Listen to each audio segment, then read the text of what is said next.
എൻ്റെ പേര് പോൾ തങ്കം, സുൽത്താൻപേട്ട ഇടവകയാണ്. ഈ 2 മാസം കൊണ്ട് ഈ ഒരു കാല് എടുക്കാൻ പറ്റാതെ, ഈ വലത് കാല് ഇത്തിരി കൂടെ ഇങ്ങനെ മടങ്ങില്ല. അങ്ങനെയായിരുന്നു ഈ റാഡ് ഇട്ടതുപോലെ. അപ്പം ഞാൻ അധികം ഒന്നും ഡോക്ടറെ അടുത്തൊന്നും പോകാറില്ല. മരുന്ന് നമ്മൾ ഇവിടെ തന്നെ പ്രാർത്ഥനയ്ക്ക് തന്നെ വരുന്നത്. പക്ഷേ എനിക്കിത് ഇരിക്കാൻ പറ്റില്ലായിരുന്നു.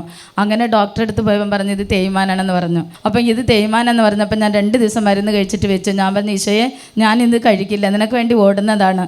അപ്പം എൻ്റെ കൈയും കാലും തന്നാൽ ഞാൻ നിനക്ക് വേണ്ടി ഓടും. അതുകൊണ്ട് ഞാൻ 2006 നിനക്ക് വേണ്ടി സമർപ്പിച്ചതല്ലേ വരുന്നതില്ലേ എന്ന് പറഞ്ഞു പ്രാർത്ഥിച്ചു. ഇവിടെ അച്ഛൻ വിളിച്ചു പറഞ്ഞു തേയ്മാനം മാറുന്നുണ്ടെന്ന്. പക്ഷേ ഇവിടെ നിന്ന് എനിക്ക് മാറി ബസ്സിലൊക്കെ നന്നായിട്ട് ഞാൻ ഇറങ്ങിയൊക്കെ പോയി, അല്ലെങ്കിൽ പിടിച്ചൊക്കെ ഇറങ്ങുള്ളൂ.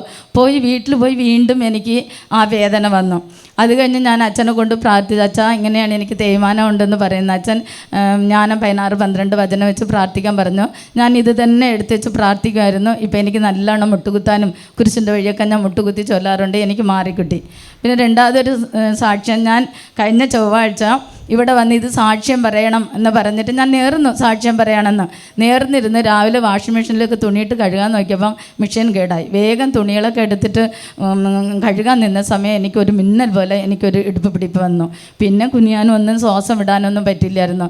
എനിക്ക് ശുശ്രൂഷയ്ക്ക് വരണം. ഞാൻ ഇരുന്ന് അവിടുത്തെ എണ്ണയോ തൈലൊക്കെ തേച്ചിട്ട് വേഗം ഈശോയെ എനിക്കിത് മാറ്റി തരണം, എനിക്ക് ശുശ്രൂഷയ്ക്ക് പോകേണ്ടതല്ലേ, ഞാൻ സാക്ഷ്യം പറയാമെന്ന് പറഞ്ഞു. അങ്ങനെ വന്നു. എനിക്ക് അന്നൊന്നും ഇവിടെ ഇരിക്കാൻ പറ്റിയില്ലായിരുന്നു, നല്ല വേദനയായിരുന്നു. പക്ഷേ അന്നത്തെ ശുശ്രൂഷയിൽ എനിക്ക് സൗഖ്യം കിട്ടി. യേശുവേ സ്തോത്രം യേശുവേ. ഇപ്പം എനിക്ക് ശരിക്കും നൂരാനും കുടിയാനും മറ്റേ പരിശുദ്ധ പരമെന്ന് പറഞ്ഞാൽ ഇങ്ങനെയൊക്കെ നിൽക്കാൻ പറ്റുള്ളൂ. അങ്ങനെയായിരുന്നു. ഇപ്പം എനിക്കത് മാറിക്കിട്ടി.